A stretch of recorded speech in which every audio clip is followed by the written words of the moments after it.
आपण शुणुछंती रेडियो तोसाली आम माटीर स्वर। आजिर आलोचना को स्वागत। आज आमे आलेक्स पाल्मरंको गोटे बही हैप्पीनेस हैक्स सेटा विषय कथा हेबा। हाँ, बहुत भल बहीटिए।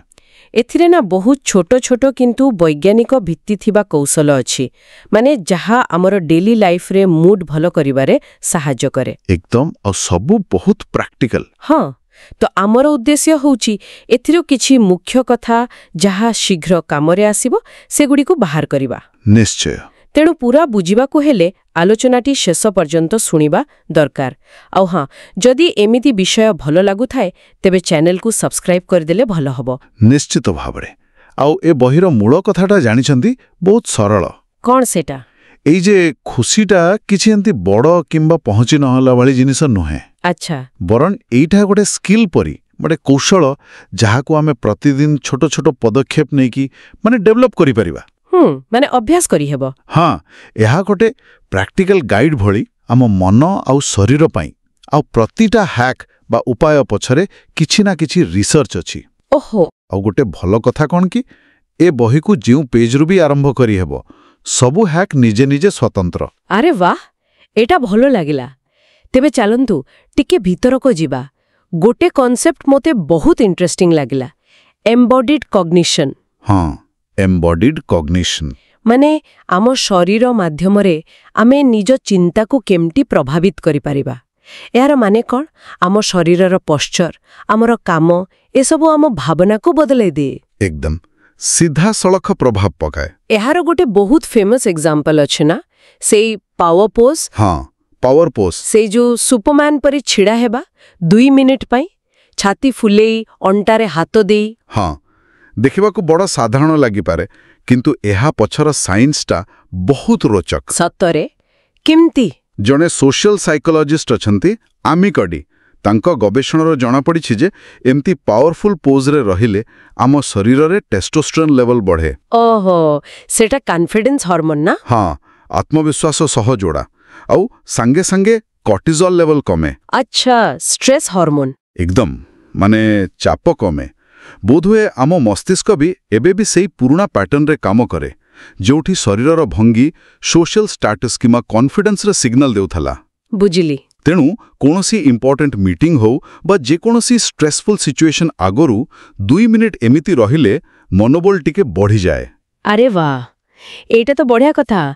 माने खाली पोस्चर बदले आमे निज मूड बदले परिबा। बहुत सहज और पावरफुल लागुछे। हाँ, प्रकृतरे। ए तो गला शरीर कथा, किंतु आम चारि पाखर परिवेश सेटा भी तो प्रभाव पकाउथुबो। बहिरे कोन अछि से विषय रे? हाँ, परिवेशर प्रभाव भी बहुत। बहिरे गोटे हैक अछि, निज आखो पाखरे माने दृष्टि रे किछि सबुजिमा रखिबा। सबुजिमा माने गछ? हाँ, गोटे छोटो गछ हे पारे डेस्क उपरे किंबा प्रकृतिर गोटे भलो फोटो एमिति किछि। अच्छा, एमिति काहेकि? एहा पछरे गोटे थ्योरी अछि, बायोफिलिया हाइपोथेसिस। बायोफिलिया? हाँ, एहार माने होला आम समस्तंक भितरे प्रकृति सह जोड़ी हेबार गोटे नेचुरल टेंडेंसी, माने सहजात इच्छा थाए। ओहो हो, सेथिपाई बोधे बगीचारे बुलिले बा समुद्र कूଳରେ बसिले भल लागे।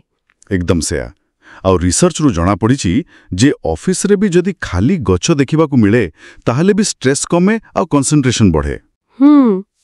माने खाली गोटे गछ एते प्रभाव पकेई पारे। शुणिबाकू टिके आश्चर्य लागुची, किंतु कथाटा लॉजिकल मने होउची। हाँ, तबे ए सबु तो हेला माने तुरंत इफेक्ट पाई किछि उपाय, किंतु लॉन्ग टर्म रे भल रहिबा पाई माने स्थायी सुस्थता सेथि पाई किछि मानसिक अभ्यास कथा भी थिबो निश्चय। निश्चित भावरे स्थायी परिवर्तन पाई तो आम चिंताधारा आउ अभ्यास बदलाइबाकू पड़िबो। हाँ, सेटा तो ठीक। एथि पाई गोटे बहुत भलो अभ्यास होउची 3टी भलो जिंस बा 3 गुड थिंग्स। अच्छा, एटा कोन? एहाकू जणे बहुत बड़ साइकोलॉजिस्ट मार्टिन सेलिगमैन से आरंभ करिथिले। कथाटा हेला आम समस्तंकर गोटे नेगेटिविटी बायस थाए। नेगेटिविटी बायस माने आमे भलो कथा अपेक्षा खराब कथा बा घटना उपरे बेसी ध्यान दियो। सेटा आमर नेचुरल टेंडेंसी। ओहो, हाँ, एमती तो हुए। तो ए 3टी भलो जिनिस अभ्यास सेई टेंडेंसी को काउंटर एक्ट करिबारे हेल्प करे। केमिति करिबाको हुए एटा? बहुत सरल। ପ୍ରତିଦିନ ରାତିରେ ଶୋଇବା ଆଗରୁ ଦିନ ଭିତରେ ଘଟିଥିବା 3ଟି ଭଲ କଥା ଲେଖିବା। ଖାଲି ଲେଖିଦେଲେ ହେଲା? ନା, ସେତିକି ନୁହେଁ। ସବୁଠୁ ଇମ୍ପର୍ଟାଣ୍ଟ ହେଲା ସେ ଘଟଣାଗୁଡ଼ାକ କାହିଁକି ଘଟିଲା ବା କାହିଁକି ସେଗୁଡ଼ିକ ଭଲ ଥିଲା ସେ ବିଷୟରେ ଟିକେ ଭାବିବା ଆଉ ଲେଖିବା। ଆଚ୍ଛା, କାରଣଟା ବି ଲେଖିବାକୁ ହବ? ହଁ, ଏମିତି କଲେ କ'ଣ ହୁଏ, ଆମ ମସ୍ତିଷ୍କ ଧୀରେ ଧୀରେ ନେଗେଟିଭ ବଦଳରେ ପଜିଟିଭ କଥା ଖୋଜିବାକୁ ଟ୍ରେନ୍ ହୁଏ। ଆଉ ସେ ଭଲ ଜିନିଷଟା କିଛି ବଡ଼ ହେବା ଜରୁରୀ ନୁହେଁ। ହୁଏତ କେବଳ ଏକ କପ୍ ଗରମ ଚା ପିଇବା ହେଇପାରେ, କିନ୍ତୁ ତାକୁ ନୋଟିସ୍ କରିବା, ଏକ୍ନଲେଜମେଣ୍ଟ କରିବା ଆଉ ତା ପଛର କାରଣ ଭାବିବା, ସେଇଟା ଇମ୍ପର୍ଟାଣ୍ଟ।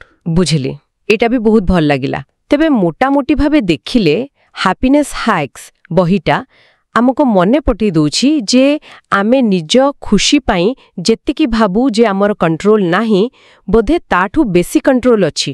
ହଁ, ନିଶ୍ଚୟ ଅଛି। ଲାଇଫ୍ ପରଫେକ୍ଟ ହେବା ଯାଏଁ ଅପେକ୍ଷା କରିବା ବଦଳରେ ଏମିତି ଛୋଟ ଛୋଟ ସ୍ମାର୍ଟ ଆଉ ସାଇନ୍ସ ବ୍ୟାକ୍ଡ ଟ୍ରିକ୍ସ ୟୁଜ୍ କରି ଆଜିକୁ ଗତକାଲିଠୁ ଟିକେ ଭଲ କରିହେବ। ଏକଦମ ସଠିକ୍ କଥା। ଆଉ ଏଠି ସବୁଠୁ ମଜାଦାର କଥାଟା ହେଲା, ଏ ଯୋଉ ଛୋଟ ଛୋଟ ପରିବର୍ତ୍ତନ ପ୍ରଥମେ ବହୁତ ସାମାନ୍ୟ ଲାଗିପାରେ।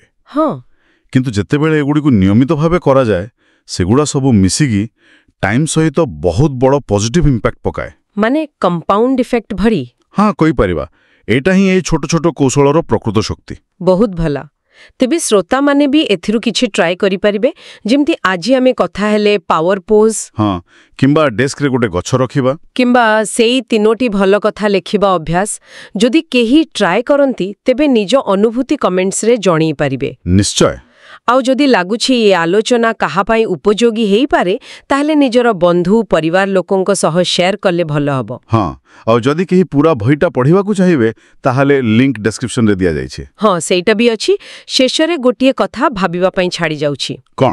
ଆଜି ଆମେ ଯେଉଁ ସବୁ ଛୋଟ ଛୋଟ କୌଶଳ ବିଷୟରେ କଥା ହେଲେ, ସେଥିରୁ କେଉଁ ଗୋଟିକୁ ସହଜରେ ନିଜ ଦୈନନ୍ଦିନ ଜୀବନରେ ସାମିଲ କରାଯାଇପାରିବ, ଯେମିତିକି ଗୋଟେ ସ୍ଥାୟୀ ପଜିଟିଭ ପ୍ରଭାବ ଆସିବ, ଏ ବିଷୟରେ ଟିକେ ଭାବି ଦେଖନ୍ତୁ। ବହୁତ ଭଲ ପ୍ରଶ୍ନ। ତେବେ ଏହି ଏପିସୋଡରୁ ଆପଣ କ'ଣ ଶିଖିଲେ? ତଳେ କମେଣ୍ଟ ଲେଖି ଆମକୁ ଜଣାନ୍ତୁ। ତା ସଙ୍ଗେ ସଙ୍ଗେ ଆଉ କୋଉ ବିଷୟରେ ଆପଣ ଜାଣିବାକୁ ଚାହୁଁଛନ୍ତି ତାହା ମଧ୍ୟ ଜଣାନ୍ତୁ। ଦେଖାହେବା ଆଉ ଗୋଟେ ଇନଫର୍ମେଟିଭ ଏବଂ ଇଣ୍ଟରେଷ୍ଟିଂ ଏପିସୋଡ ମାଧ୍ୟମରେ। ରହିଲୁ, ନମସ୍କାର। ଆପଣ ଶୁଣୁଛନ୍ତି ରେଡିଓ ତୋଷାଳୀ, ଆମ ମାଟିର ସ୍ୱର।